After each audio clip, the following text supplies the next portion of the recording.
Fidèles auditeurs de Radio Horizon, bonsoir. Dans ce journal, nous allons voir comment protéger nos informations sur ordinateur. Pourquoi les populations aiment s'informer? La réponse dans ce journal. Dans cette édition, la présidente du comité de développement du quartier Adiakpo va nous parler des stratégies mises en place par son comité pour mobiliser les populations.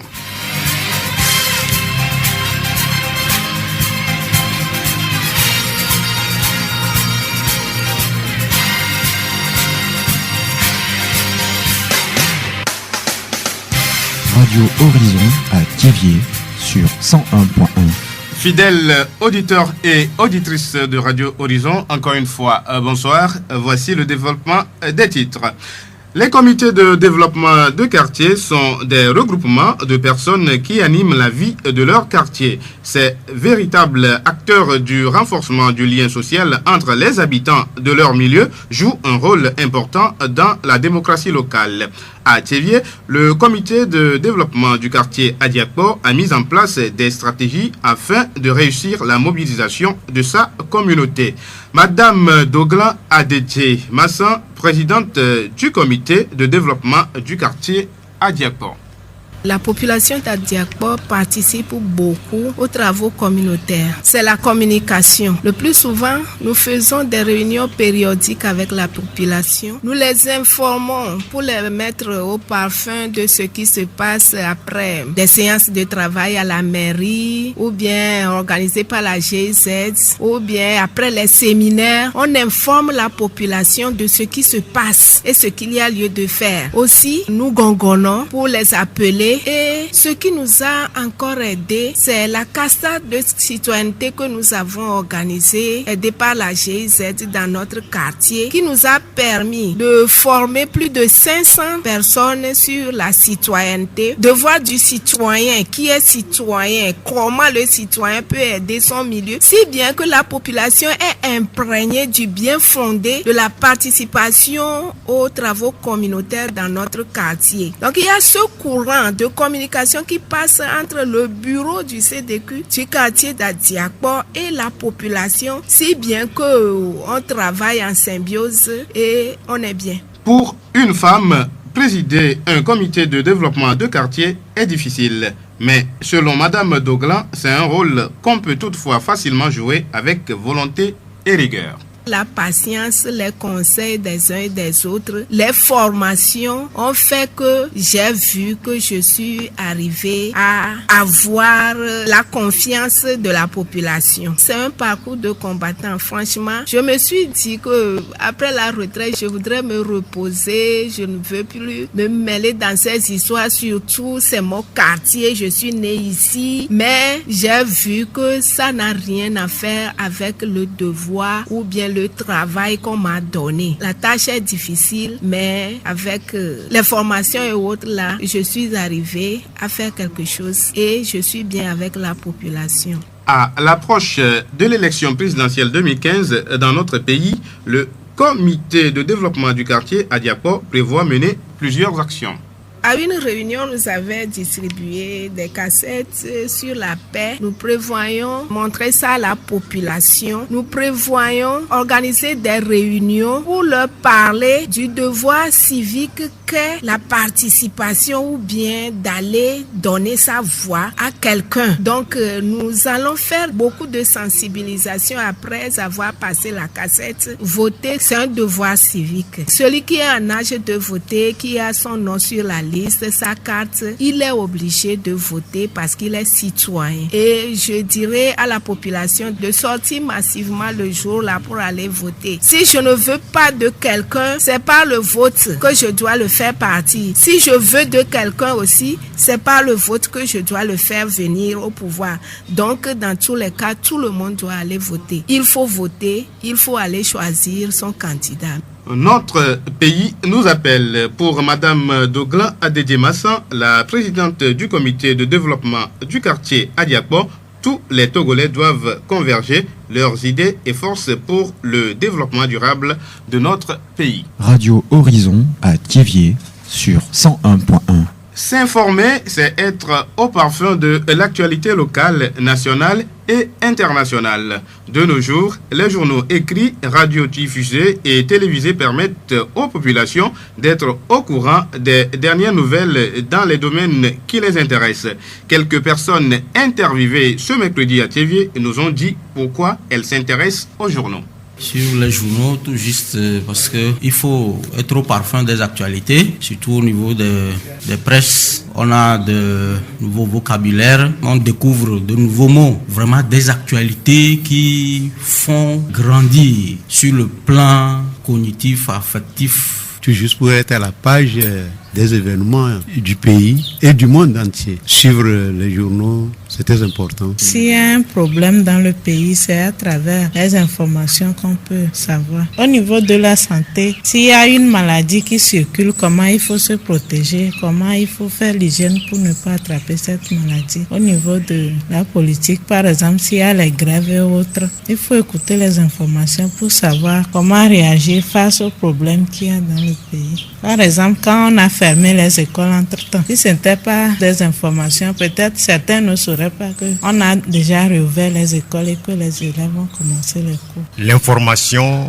la communication, c'est vraiment indispensable pour l'humanité. Pour nous qui sommes en milieu rural, il nous le faut effectivement. Parce que jusqu'ici, c'est un grand problème pour notre pays, le Togo. Parce que moi, je suis un agent de terrain, je vois que l'information manque beaucoup à ces milieux ruraux-là. Donc, j'essaie d'en tirer profit sur les médias et aller les mettre à la disposition des paysans. En tant que chrétien, on doit suivre toujours les informations tous les matins pour voir ce qui se passe. Et ça nous aide à voir si les prophéties de la Bible aussi s'accomplissent. Les guerres, les troubles politiques qui sont partout là. Quand tu l'écoutes en tant que chrétien, tu vas savoir comment adorer Dieu, comment marcher et comment prendre des décisions. Monsieur Agbavito Kwame Sitou est technicien informaticien et revendeur de presse à Thiévié. Ce passionné de lecture se livre à cette activité pour plusieurs raisons. Nous l'écoutons. J'aime lire les presses, j'aime écouter des informations, surtout à la radio, des informations écrites et à la télé pour être au parfum de l'actualité. Donc, quand je suis venu dans le milieu, j'ai préféré au moins exposer ou bien faire une petite kiosque pour pouvoir vendre les presses, pour permettre aux gens de la localité de lire. Ouais. Au niveau de la vente, ça marche selon l'actualité. Présentement, nous sommes dans les échéances électorales bientôt, donc c'est ça qui pousse les gens présentement à venir s'informer. S'ils apprennent certaines informations à la radio, ils courent vers ici et ils cherchent ça. D'autres, ils viennent, ils regardent seulement les photos. Il y a d'autres, c'est la page qui les attire. Surtout quand il y a des photos sur les presses comme ça les attire. D'autres, ils viennent payer ça régulièrement, mais d'autres, ils viennent seulement, ils lisent et ils partent. Dans son activité, Sitou raconte quotidiennement des difficultés. En ville, ce sont les directeurs de presse, ce sont eux-mêmes qui envoient leur argent pour la distribution. Alors que ici, c'est quand je fais des tours en ville que moi-même je vais pour les procurer. Donc vous allez remarquer que il y a certaines presses ici, quand vous allez là-bas, vous n'allez pas trouver la presse d'aujourd'hui ici. D'autres, quand je vais très tôt, je reviens, je peux trouver les presses du jour qui est à jour. Donc, vous allez voir que présentement, les presses qui sont là-bas, il y a d'autres qui sont à jour et d'autres non. Sitou ne compte pas abandonner son activité sitôt. En associant la vente de la presse à l'informatique, il s'en sort très bien. Pour lui, les populations doivent mettre la lecture dans leurs habitudes. Car, selon lui, les plus grandes vérités se trouvent dans les écrits. La voix du Zion. Très indispensable de nos jours dans les services et administrations, l'outil informatique permet le traitement des données et la sauvegarde des informations. Le rendement de ces institutions dépend parfois du bon fonctionnement de cet outil. Ainsi, certaines informations méritent d'être protégées car elles sont capitales pour les entreprises et administrations qui les détiennent. Monsieur Sobo Jérôme, directeur de Dacoson Business Center. protéger les fichiers sur son ordinateur est une chose très indépendante capitale. C'est plus que même votre argent ou bien votre porte-monnaie que vous détenez. Ce sont des données qui sont très importantes et que vous devez mettre quelque part pour éviter que d'un jour, quand la machine pète ou bien quand un problème arrive, vous pouvez toujours récupérer. On peut protéger ces fichiers de deux manières. Dans un premier temps, mettre ce qu'on appelle un antivirus. Un antivirus qui vous permet de vous protéger contre les éventuels virus ou bien contre les éventuelles attaques que les arnaqueurs ou bien que peut-être vous pouvez raconter dans un cyber ou raconter chez un ami ou quelque chose comme ça. Il y a aussi de nos jours les coupures intempestives chez nous aussi causent nombre de problèmes. Donc c'est pourquoi il est important que quand vous travaillez, vous devez avoir ce qu'on appelle un disque dur externe ou bien un moyen de sauvegarde externe qui vous permet à chaque fois de sauvegarder vos données, de faire soit ou bien un backup sur un disque dur externe si les données sont importantes ou sur une clé et garder ça en un lieu sûr pour que en cas où un problème arrive, vous pouvez toujours les restaurer pour pouvoir donc les utiliser. Les virus informatiques représentent un grand danger pour la conservation des données. Il faut alors utiliser un antivirus pour garantir la sécurité de l'ordinateur et des informations qu'il contient. Mais est-il toujours fiable ?